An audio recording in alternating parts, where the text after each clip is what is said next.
Welcome mga kauturan, sa nagapadayon kita sa pagtuon diri sa libro ng gisulat ni Juan nga hinigugma, isa sa mga apostoles ni Ginoong Kristo. Kag sana sila na naton nga tigulang na siya sa pagsulat sa sini, kag puno na siya sa mga eksperyensya, kag nakita niya, natandog niya ang Diyos nga nagpakaunod sa sining kalibutan. Lantaw naton diri sa versikulo 14, nga nagasiling, kag ang pulong nang inunod, kag nagpuyo sa tunga naton. Puno sang bugay kag kamatuoran. Nakita naton ang iya himaya. Ang himaya nga iya sang bugtong nga anak sang amay. Ang minsay anay sang bahanon aton pagpamatian. Sa wala pa kita makapadayon sa pagtuon naman sini nga mapulong sang kamatuoran.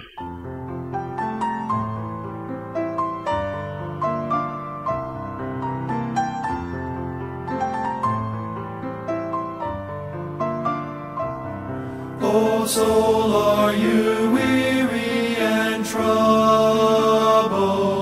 No light in the darkness you see.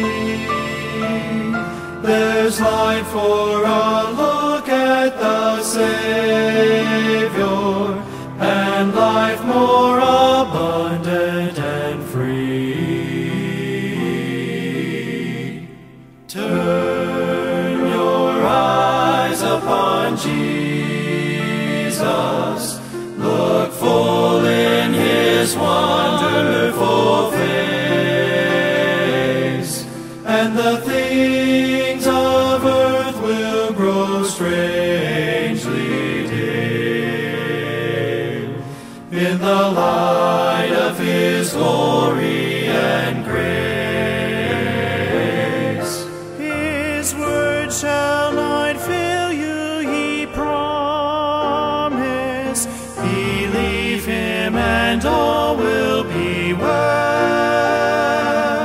Then go to a world that is dying, His perfect salvation to tell.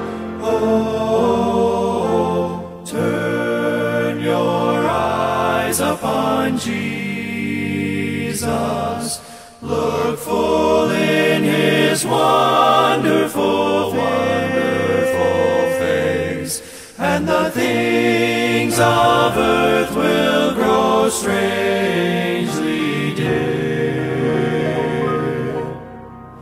in the light of His glory and grace.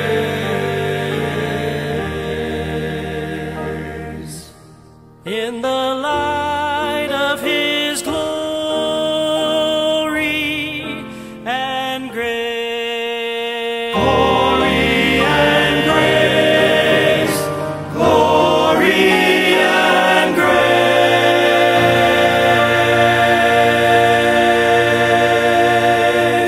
Sa narigad nga adlaw, ginton naton diri ang mga kamatuoran na nangod sa pulong nga nag-describe sa kay Ginoong.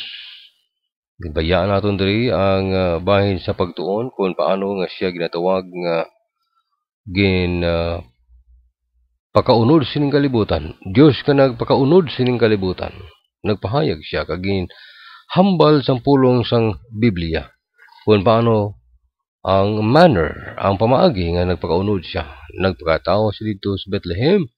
Nagsuklob siya sang unod sang tao sining kalibutan apang siya ginsikway sang iyang mga katawhan. Daanoyhan katahom, kaanoyhan ka makatilingala nga butang nga ma-experience mo si makabuhi. Kung sang unang panahon dito kagid sang natao ang Ginoo. Nga nakita mo nga siya gid ang Dios nga nagapakikapahayag nga nagpakaunod sa tunga sa mga katawhan. Now we come to the mystery of His incarnation. The Bible says that the Word was made flesh. This word carries the meaning to appear in history, to step onto the stage. Dito sa Bethlehem, God stepped out of eternity and onto the stage of human history. Amo ning pulong nga made flesh. Amo ning pulong nga nagpakaunod siya, incarnation of God. Nga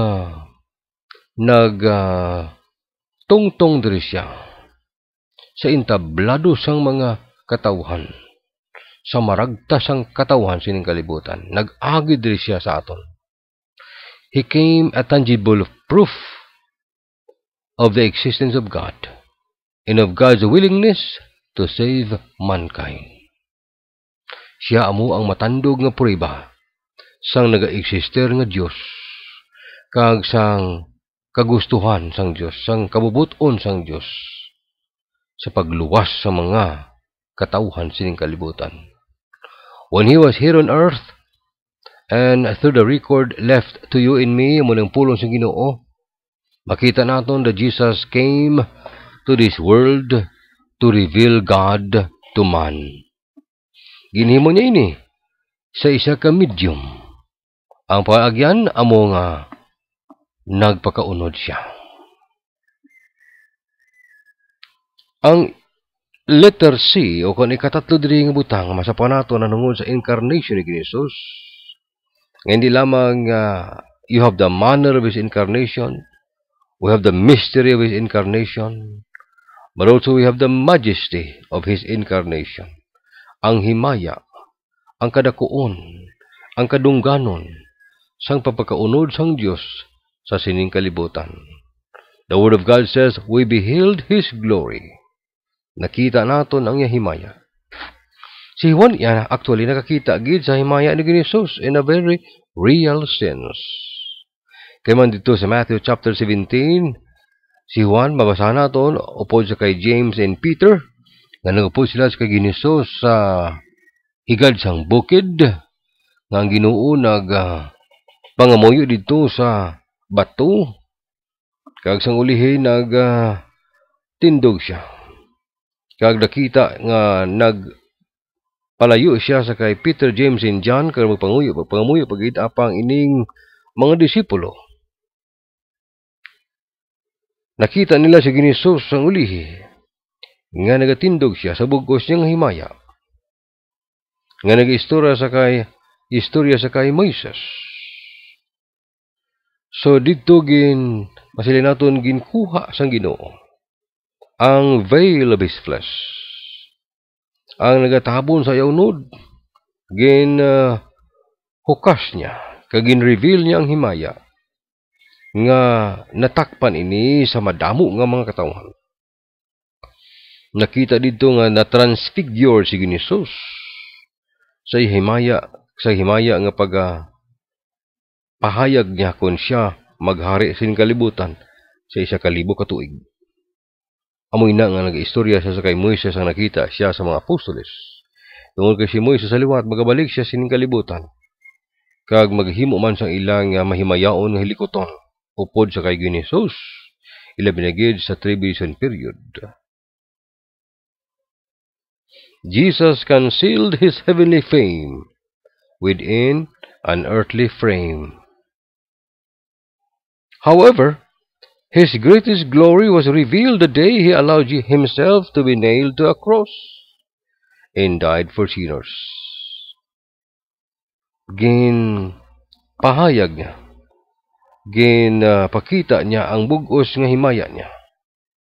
Way sa payan nga gintugutan niya ang mga tao, nga ang kagulingon niya mismo, ang lawas niya mismo, malansang sa cross, agod nga mamatay siya para sa aton nga mga makasala. Dito sa Kalbaryo, ang himaya sang Diyos was in a sharp focus. After all, that was the reason Jesus left the halls of heaven and came to live among men. Ginsuklob niya sa kagulingon niya ang robe of flesh, so that He might be able to die for mankind. Amo na ginhimo niya sa tagsa kasadto nga nagtuo sa iya, kag sa aton man nga nagtuo sa iya. Sa akon lang, to me, the greatest evidence of the glory of God is the broken body of Jesus Christ. Ang gintipik-tipik nga lawas ni Jesus, ang ginwasak sa latigo kag sa pagbakol sa nga lawas niya. Dito niya gindemonstrate ang iyang gugma sa akon kag sa imo. Sa pinakamaathag nga pamaagi Kaya naghambal siya sa Roma 5 versikulo 8 that Christ came to save us. While we were yet sinners, Christ died for us. Sa makasala pagkata. Sinoyhan nga tao nga mabuhi gihapon, gagbuhi gihapon sa pagaligad sa anom ka oras nga nalansang sa krus, samtang ang lawas niya dunot nasang bakol, 39 stripes kag napanitan ng lawas niya. Makatilingala. Dito ginhimaya ang Dios sa lawas ni Kristo Jesus. Sige ni Jesus hindi lamang ginatuag naton nga pulong nga nag-exister sa wala pa siya magpakita sining kalibutan. Ang pulong nga nag-exister na ara na nga daan wala pa sa napahig sining kalibutan. Kagin hambal naton diri ang mga misteryo, ang mga majesty, ang ginatawag naton nga manner sa iyang pagpakatao sining kalibutan. Now we come to the important thing na ginatawag natin ni the proclamation of the Word of God. Jesus Christ is the proclaiming Word. Ang pagproklamar sa pulong. Subong nga si Jesus among ginaproklamar nga pulong. Hindi lamang nga nag-exister sa unang panahon, karon ginproklamar na. Sunod sining versikulo, that Jesus came to reveal God to man. The word declare, meaning to unfold. And kung matumasahon din sa luwat, nagsiling that He was the glory of God. Nga ginpahayag sa sining kalibutan. Siya mong gindeklarar nga kamatuoran. Siya mong gindeklarar nga bugay sang Dios sa sining kalibutan. Ginpakita siya. Ginpahayag siya. Ginproklamar siya. Meaning ginbukad. Ginbuksan ang kamatuoran ng usaya.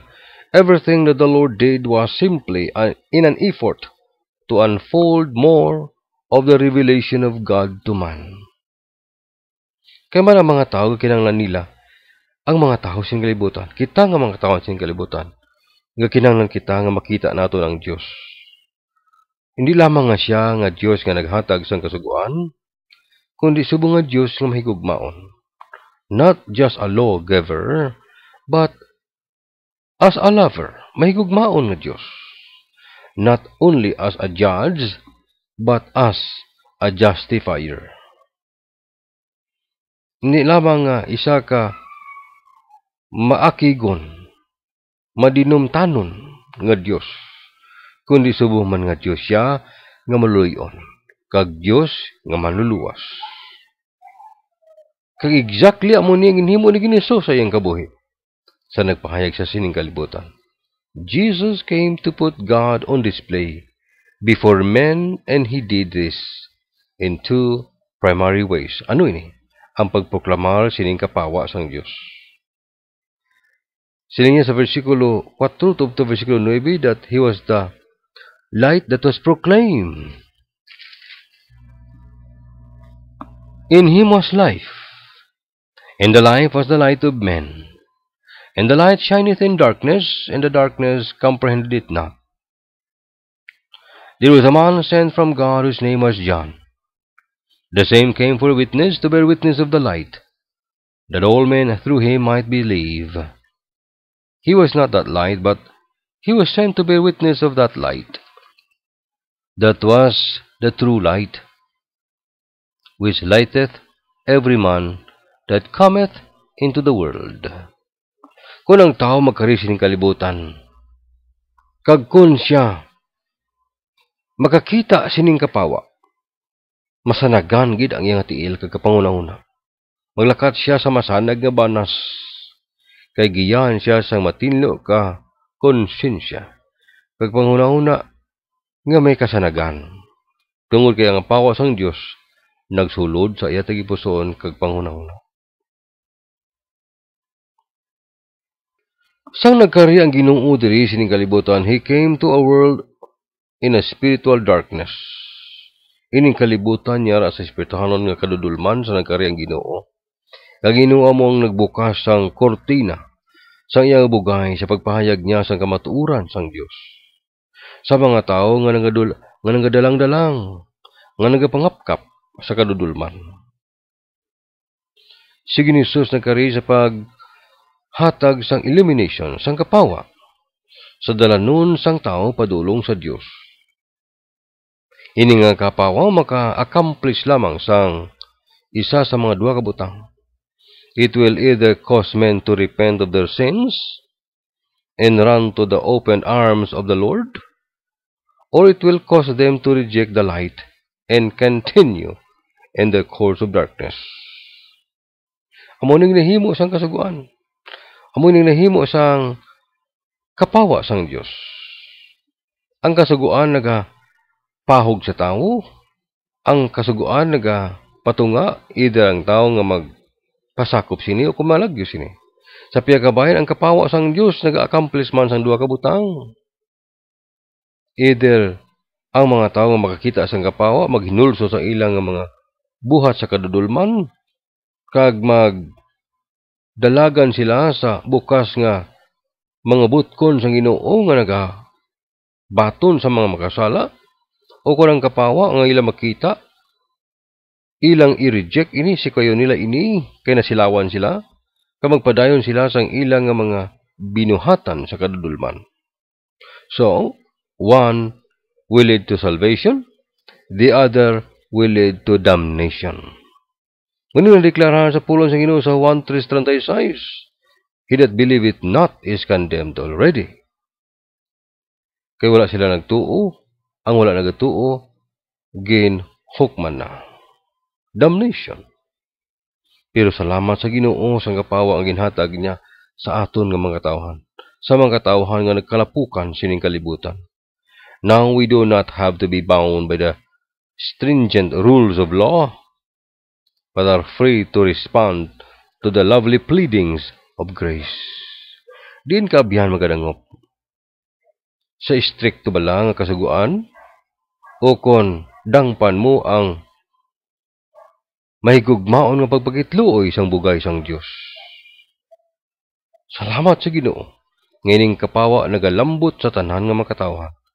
Kag bisan pa sa akon nga nagahambal sa inyo karon nga adlaw. Nalambutan sini nga kapawa. Kamay pa sa kuntan si mong kabuhi. Nalambutan man nimo ining kapawa. Kag makasili ikaw nga matuod, yara ikaw sa kapawa. Wala ikaw sa kadudulman. Yara ikaw sa kasanagan. Wala ikaw nagausoy, nagalakat sa bana sang kadudulman, nga padulong sa way katapusan, kag nagangitong-ngito nga kadudulman, sa kalaglagan sa kalagsang tao, nga ginaman sang Dios sa yawa kag sa mga manugtunda, ang linaw nga kalayo. Likawi inaabyan, kadto ka, palapit ka, batuna ang kapawa sang Dios, nga ginhatag sa persona ni Kristo Jesus. Sa versikulo 10, tubtob sa versikulo 13, ginahambal diri that he being the proclaim, or he came to proclaim life. Nagkari sining kalibutan sa pagproklamar sa kapawa, kag nagkari sining kalibutan sa pagproklamar sang kabuhi. Ang mga tao ginpalapitan ni Ginisus. Kag ang mga tao nga nakabaton sang iyang mga pulong. Kag ang mga tao nga didto sa unang panahon nga nakapalapit ka nakapamati sa iya tiilan sa mga pulong ginhambal niya. Bisan matuod nagapuyo sila sa natuglaton nga dutang saad. Pero wala nila maangkon ang saad sang Dios sa ilang kabuhi. Tungod kay nagliso sila, kag nagpalayo sila, nagdi matinuuhon sila sa mga pulong sang Dios kag sa mga propeta ang ginpadala niya. Karon ang Ginoo nga nagkaris kalibutan nagpahayag sa kagulingon, naghatag liwat sa kagiyunan sa mga katawhan nga nagpalayo sa Dios, kung sila maghinulsol sa ilang makasalanan batok sang unang panahon sa Dios, sila makaangkon sang kapatawaran sa ilang makasalanan. Sa nasiling na si Ginisus sa nagpalapit siya sa iyang mga katawhan, nagsugid siya sa ila nga may dalan nga alagyan nga ang tao makapalapit sa Amay kag maka-experience sang kabuhi nga walay katapusan. Sa isa sa pinakamasubo nga bersikulo sa Biblia, mabasahan naton diri sa bersikulo 12 kag 13 nga ang iya mismo nga panimalay ang iya mismo nga mga kauturan nga natawo sa kay Mary. Kay tungod nga si Mary sa natawo si Ginoong Hesus, nagpanganak man siya sang mga lalaki pa kanday sa kanday Jud si Joseph kag iban pang mga lalaki kag mga kababayin-an kabataan niya. Pero ini sila wala nagtuo sa kay Ginoong Hesus. Sang uli lamang sila nagtuo. Muni masubo ang hambal diri nga he came into his own home. Nagpauli siya, nagkadto siya sa iya mismong mga katawhan, sa iya mismong mga panimalay. Pang mga katawhan sa panimalay niya, wala nagbaton sa iya. Amo man ang mga katawhan sa iya nga nasyon. Wa siya naghambal ang tanan, wala nagbaton sa iya. Kay bangod nga may iban nga nagbaton sa iya. May mga remnant sa nasyon sang Israel, nagtuo ka nagbaton sa iya, sang ginproklamar niyang kabuhi para sa ila. Mga kauturan ko, kung ikaw mag-refuse, sining panawag sang Diyos para sa mga katauhan, nga magpalapit sa iya gud makaangkon ikaw sang kabuhi, mangin masubo man ini nga eksperyensya sa imong kabuhi. Pero ang positive diri nga responder sang kasulatan, nga bisan sino man nga tao nga magbalos o kung magsabat sing positive sa kapawa sang Dios, kabang palapit sa kay Hesus ka magbaton sa iya, sa ila tagipusoon kag kabuhi, mag-eksperyensya sila sang bago nga pagkatao, kag magasulod sila sa kabuhi nga walay katapusan. Importante sa tao nga matawo siya liwan sining kalibutan. Importante sa tao nga ma-eksperyensyahan niya nga magkabag-o siya, nga magbago siya sa iya nga pagkatao by virtue sa iyang pagbaton sa kay Ginoong Kristo. Mathagin hambal diri sa John verse number 13, John chapter 1, nganing kabuhi nagaabot lamang sa imo, hindi paagi sa natural birth, hindi paagi sa dugo, hindi paagi sa imong kagalingon nga buhat, o kung hindi man paagi sa kabubuton, sa luyag, kagusto sang imong unod, kay tungod nga ini buhat sang Dios. Hindi man sa buhat sa ibang nga tao. Let me repeat, salvation does not come by natural birth. Kung natawo ka sa Kristiyanong panimalay, hindi mo silingon nga maluwas ka. Salvation does not come by your own good works. Tungod kay mapisan ka, maayo ka, mahinatagon ka sa mga pobre nga mga tao, dako ang amot mo sa mga flood victims, kag iban pa nga mga kalamidad nga abot sa isang tao, damo sa mga building, kag kung ano nga mga propiedad ang ipahatag mo para sa pagbulig sa mga katawhan sining kalibutan. May mabuhat ina, abyan.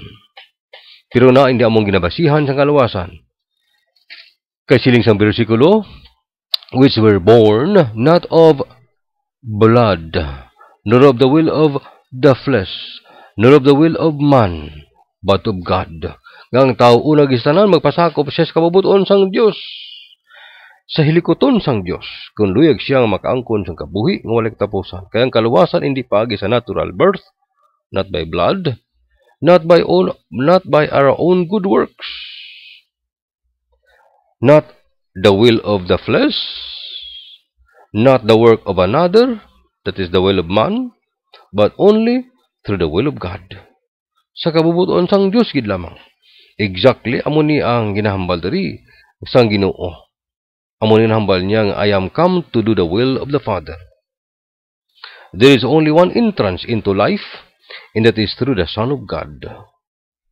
Sa John 10 verse 9 nagsiling siya, He is the door. Sa John 14 verse 6 naghambal siya, He is the way. If any man will enter into life, they will enter through the Lord Jesus Christ. Kung may liwan pa ikaw ang hunahuna nga pag-agyan without the Lord Jesus Christ, then you miss the way. I can say that I understand all these truths that are contained in this passage, but I can say that I like them very much. Nagapasalamat ako sa Diyos, nagadayo ko sa Ginoo for revealing Himself and His Father to people like us. I am glad that an old sinner like me can come to Jesus Christ by simply having faith and trust on the finished work of Jesus Christ, and that I can be eternally saved by His grace. I don't know a lot about this book, but I am glad I know the Word of God personally Sini nga tion sa akong kabuhi, kay nabaton ko siya sa akong kabuhi.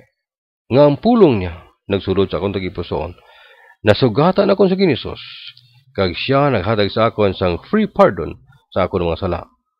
Timo naman panahon, ang pagresponder sining kamatuuran sa imong mga kabuhi.